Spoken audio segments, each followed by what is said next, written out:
Welcome to the Slop Temple. We pray this video helps. You begin by making sure both iPhones are ready. Sign into iCloud and enable Calendar in settings so events can sync. Once done, open the Calendar app and decide if you will share an existing calendar or create a fresh one. Creating a new calendar keeps personal events separate.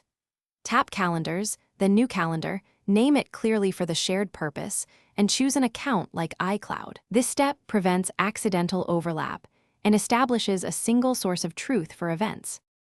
Next, select the calendar you created and tap the info icon to share it. This is how you grant access so events appear on both devices. Use Add Person, enter the other person's Apple ID email, and choose Permissions. View only versus Edit, because edit access lets them add or change events directly. Once you send the invite, have the other person accept it in the calendar app or mail. Make sure both phones show the calendar with a colored dot. This confirms sync is in progress. Finally, add a test event to the shared calendar and verify it appears on the other iPhone. This proves the connection.